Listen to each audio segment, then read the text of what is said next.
ma ta'malun. Jamaah Jumat yang Allah muliakan,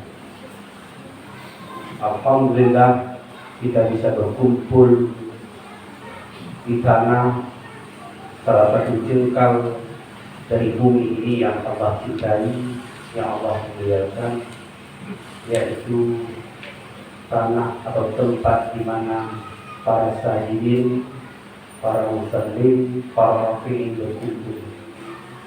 Berkumpulnya kita pada hari ini menunaikan sholat Jumat itu bukan karena hebatnya kita dalam taat, bukan karena hebatnya kita dalam takwa, tetapi hebatnya Allah masih memberikan hidayah kepada kita untuk menggerakkan kaki batin kita untuk menunaikan kewajiban Jumat bagi kaum muslimin.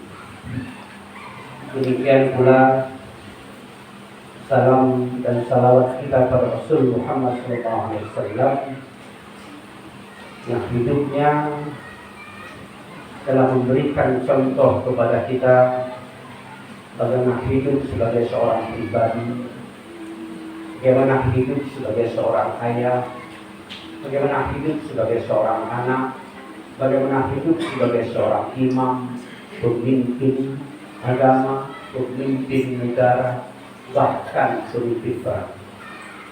Sehingga tidak perlu lagi kita mencari-cari atau mengais-ngais tuntunan dalam hal kehidupan dan ibadah selain dari apa yang telah dituntun oleh Rasul Muhammad SAW, yang itu dapat kita telusuri dari banyak sunnah-sunnahnya.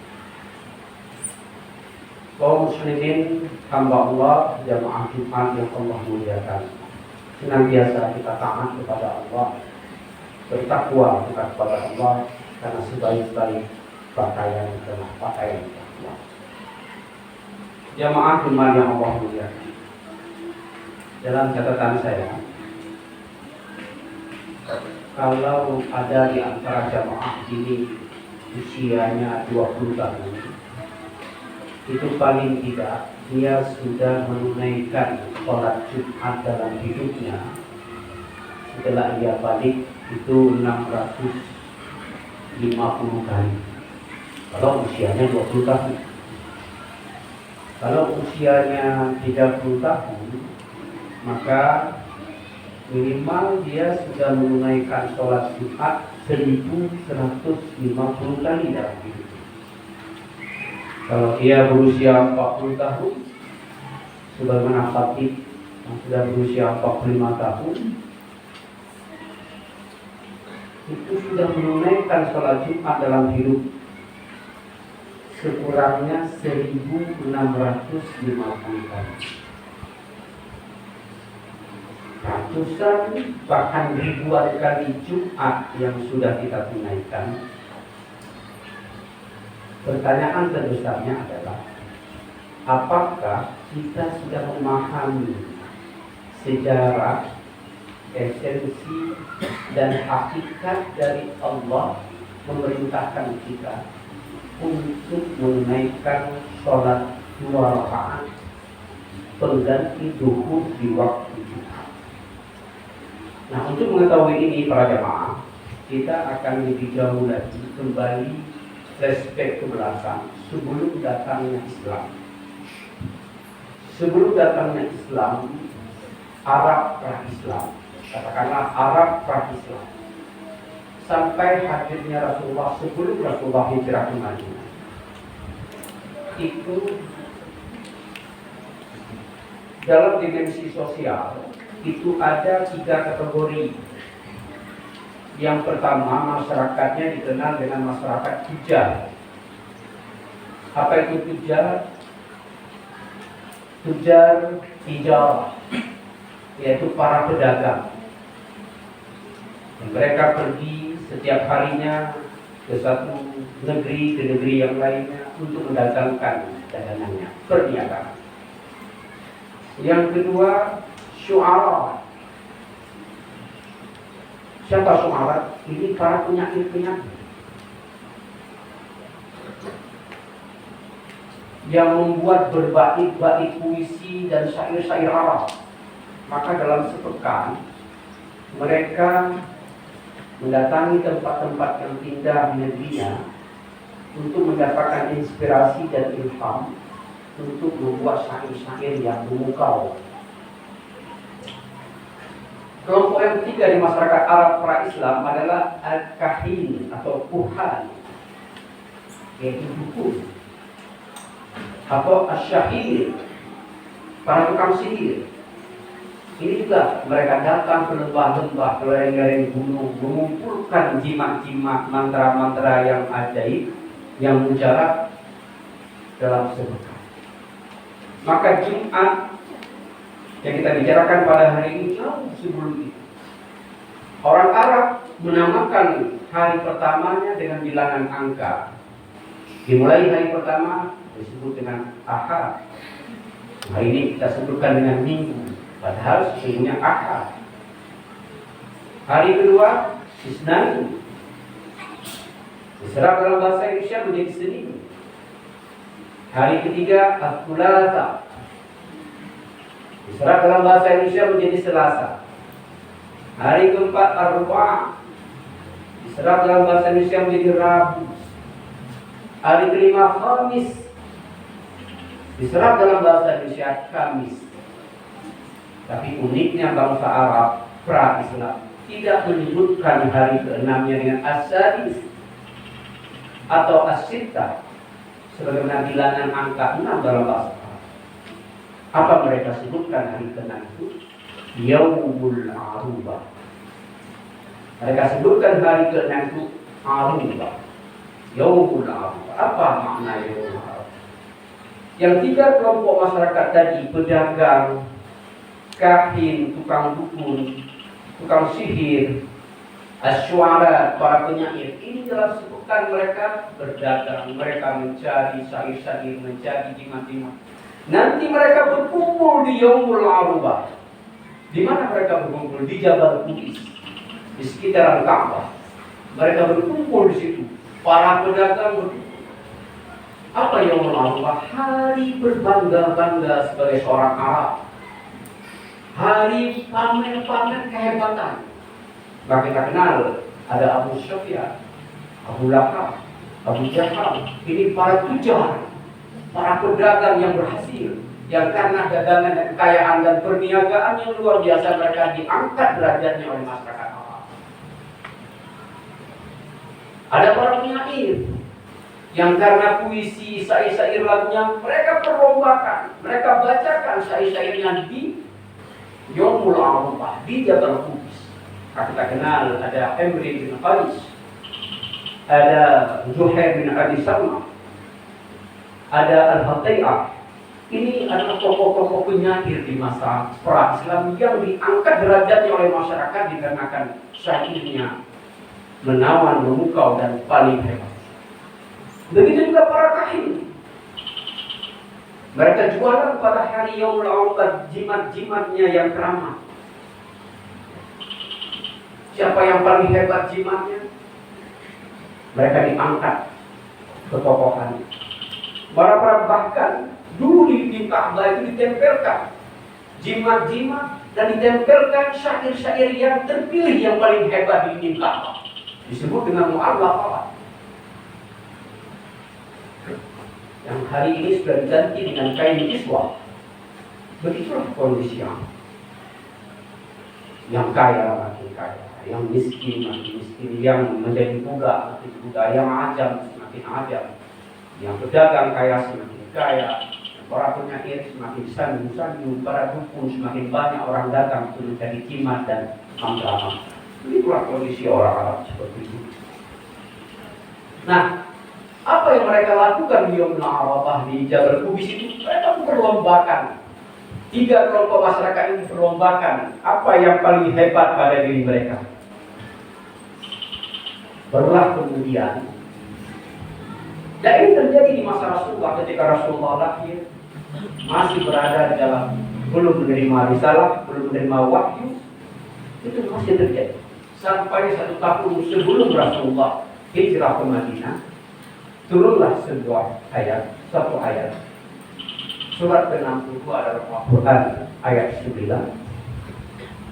Bismillahirrahmanirrahim. Ya ayyuhalladzina amanu idza nudiya lis-sholati min yaumil jumu'ah fas'au ila dzikrillahi wa dzarul bai'. Perhatikan ayat ini. Surah Al-Jumu'ah ayat 9. Yang pertama, Allah ganti. Jadi Jumat itu bahasanya adalah bahasa Allah. Yaumul Arubah Allah ganti menjadi Yaumul Jum'ah. Mengapa Allah ganti? Nah, Al-Jum'ah dalam bahasa Arab itu dari akar kata Al-Jam'u. Artinya Al-Jam'u ini berkumpul, suatu perkumpulan yang kuat. Yang satu perkumpulan yang saling melihat, memperhatikan dan memberikan perhatian pada satu sama lainnya. Maka pada hari Jumat kita berkumpul di masjid-masjid Allah. Perkumpulan kita tidak sekedar berkumpul, tapi berkumpul untuk saling menguatkan. Maka banyak adab-adab Jumat disebutkan. Kalau khatib naik mimbar, fa'ansitu fasma'u, dia dengar. Khatib tidak boleh ditanya, khatib tidak boleh diinterupsi, dengarkan nasihat khatib. Jamaah pengganti dari 2 rakaat salat Jumat itu adalah mendapatkan khutbah tadi, mendapatkan 2 rukun khutbah.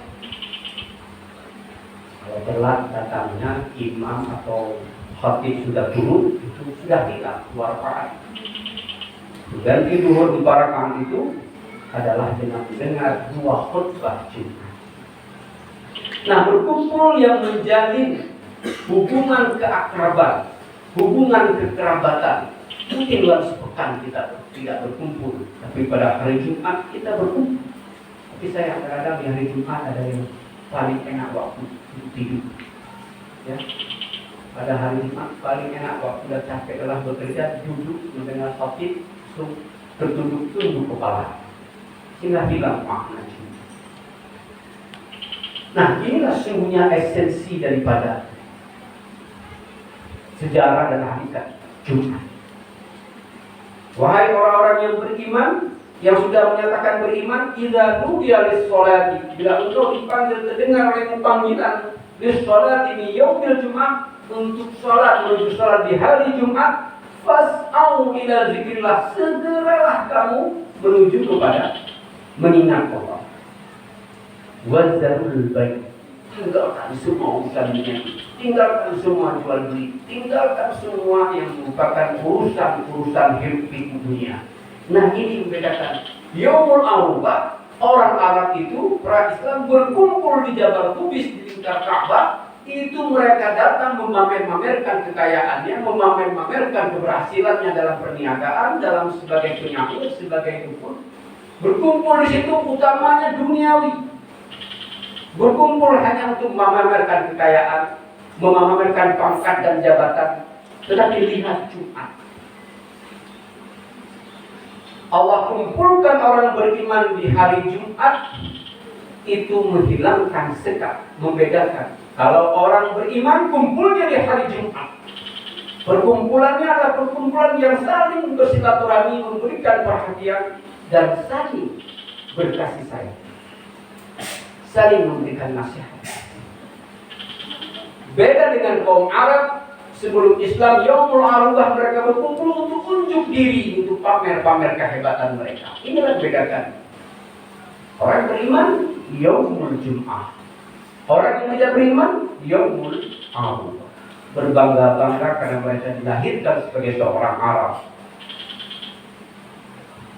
Kita lihat pada saat Jumat berkumpul, kita katakanlah di masjid yang besar atau di masjid kita ini, kita tidak bisa membedakan ini mana yang sedang banyak hutangnya dan jamaah mana yang sedang bagus perniagaannya. Tidak bisa kita bedakan antara kaya dan miskin. Ini mana yang pejabat, mana yang bukan pejabat. Tidak ada perbedaannya ketika sampai di rumah Allah. Semuanya sama di hadapan Allah. Maka perkumpulannya perkumpulan hati. menghilangkan sekat-sekat yang membedakan antara kaya miskin, pangkat besar atau pangkat kecil, orang hebat atau orang kecil, menjadi orang yang sama di hadapan Allah. Pernah Rasulullah ketika ia masih di mimbar Jumat di Madinah, datang seorang dari Qatafan, namanya Sulaik Qatafan, dari negeri Qatafan. Dia datang ketika Rasulullah sudah di mimbar, datang ke masjid, langsung duduk. Rasulullah langsung menunjuk orang yang baru masuk ke dalam masjid tadi. Dia sampaikan, jangan engkau duduk sebelum engkau tunaikan 2 rakaat tahiyatul masjid. Para sahabat melihat pemuda tadi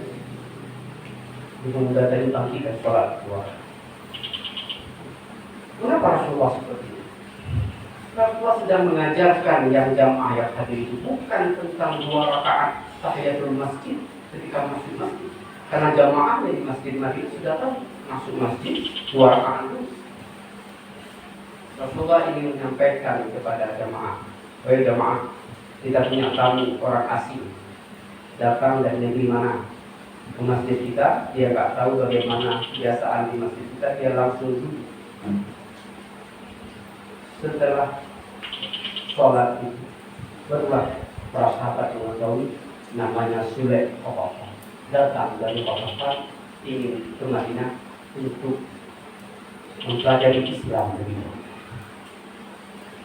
Selama Sulaik Qatafan di Madinah, sepulang dia sholat, Rasulullah menyampaikan kepada para sahabat, silakan, siapa di antara kalian yang akan menjamin kehidupan Sulaik Qatafan selama di Madinah? Di antara para sahabat kemudian satu orang yang menunjukkan, ana ya Rasulullah. Kemudian Rasulullah mempersilakan, ya kamu bertanggung jawab pada tamu kita Sulaik Qatafan. Maka kemudian tamu ini setelah sholat dibawa oleh sahabat di rumahnya. Sampai di rumah dipanggil istri. Apa yang ada di rumah? Yang ada yang cukup kita makan berdua dengan anak dan ibu. Hidupkan anak, masak makanannya, kita punya tamu. Maka sampai pada waktu malam perjamuan, suluhnya, lampunya diredupkan, dihidangkan makanan di atas meja. Sahabat ini dengan Sulaik Qatafan makan. Yang satu seakan-akan makan, yang satu begitu lahap. Selesai perjamuan itu,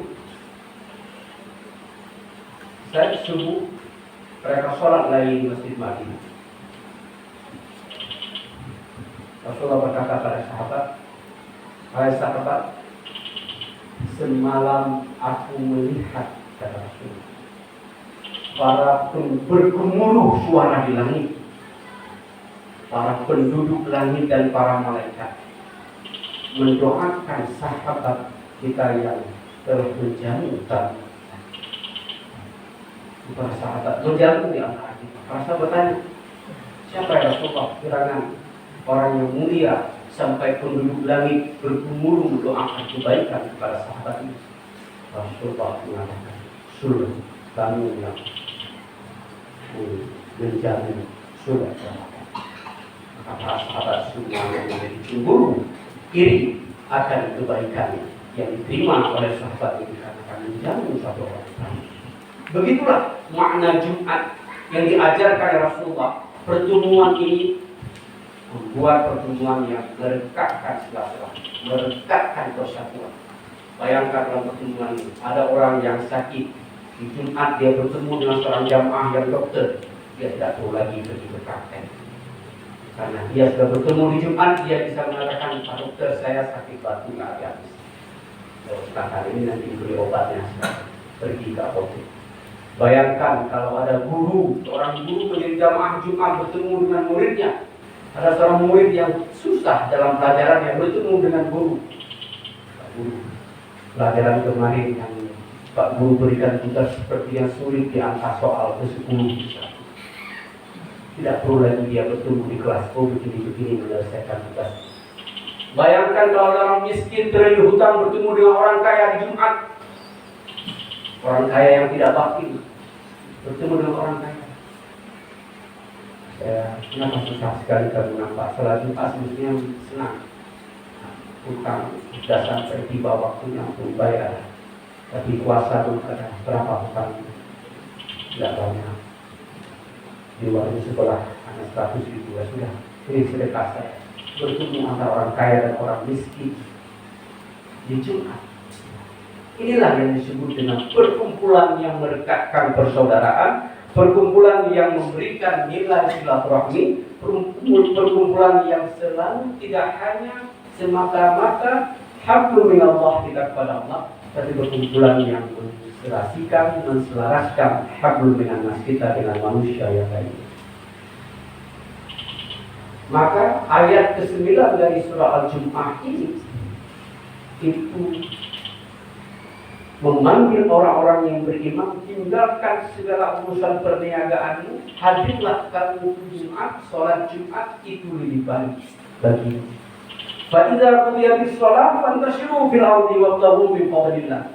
Bila sudah selesai engkau tunaikan sholat Jumat, baru akan bersebar. Bertebaran engkau di muka bumi, wabtaghu min fadlillah. Jadi upayakan keutamaan yang Allah berikan kepada kamu. Wa idza ra'aw tijaratan aw lahwan faddu ilaiha wa tarakuka qa'imah qul ma 'inda Allahi khairum min al-lahwi wa min at-tijarah. Nah, bila kawan-kawan jamaah hendak pergi Jumat masih melihat seorang mukmin membuka kedainya, tidak bersegera menuju Jumat, tanyakan kepada dia, apa lebih penting perniagaan ini, apa lebih penting kedai ini, apa lebih penting toko ini, apa lebih penting pekerjaanmu ini daripada engkau bersegera bertemu dengan Allah. Wa idza ra'aw tijaratan aw lahwan faddu ilaiha. Apabila engkau melihat ada sebuah perniagaan atau ada sebuah hal yang membuat orang lain meninggalkan kewajiban, tanyakan kepadanya. Wa taruku ka qaimah, dan meninggalkan qaimah, meninggalkan menegakkan sholat. Qul ma 'indallahi khairum minal lahwi wa minat tijarah. Tanyakan kepada dia, mana lebih baik perniagaanmu di dunia dan main-mainmu di dunia ini daripada kamu segera bertemu dengan Allah menunaikan sholat itu. Aqulu qawli hadza wa astaghfirullaha wa lakum fastaghfiruhu innahu huwal ghafurur rahim.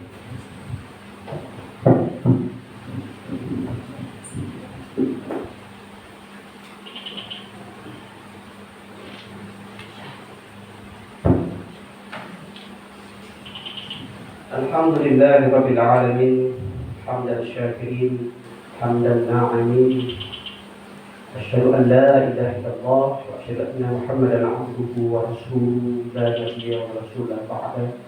Allahumma shalli wa sallim wa barik ala Muhammad wa ala alihi wa ashabihi wa man tabi'ahu ila yaumil qiyamah. Subhanallah, ittaqullaha haqqa tuqatih wa la tamutunna illa wa antum muslimun. Wa qala Allah ta'ala fil Qur'anil Karim, ya ayyuhalladzina amanu idza nudiya lis-salati min yaumil jum'ah fas'au ila dzikrillahi wa dzarul bay'. Dzalikum khairul lakum in kuntum ta'lamun. Fa idza qudiyatis shalah fantashiru fil ardi wabtaghu min fadlillah wadhkurullaha katsiran la'allakum tuflihun. Wa idza ra'aw tijaratan aw lahwan faddu ilaiha wa tarakuka qa'imah qul ma 'inda Allahi khairum min al-lahwi wa min at-tijarah wallahu khairur raziqin. Inna Allaha wa malaikatahu yusholluna 'alan nabi ya ayyuhalladzina amanu shollu 'alaihi wa sallimu taslima. Allahumma ighfir lil muslimina wal muslimat wal mu'minina wal mu'minat al-ahya'i minhum wal amwat bi rahmatika ya arhamar rahimin. Rabbana zalamna anfusana wa in lam taghfir lana wa tarhamna lanakunanna minal khasirin. Allahumma anta rabbi la ilaha illa anta khalaqtani wa ana 'abduka wa ana 'ala 'ahdika wa 'ahdika mastata'tu أبوك بنعمتك علي وأبو لك بذنبي فاغفر لي فإنه لا يغفر الذنوب إلا أنت. ربنا آتنا في الدنيا حسنة وفي الآخرة حسنة وقنا عذاب النار. عباد الله إن الله يأمركم بالعدل والإحسان وإيتاء ذي القربى وينهى عن الفحشاء والمنكر والبغي يعظكم لعلكم تذكرون. ولذكر الله أكبر.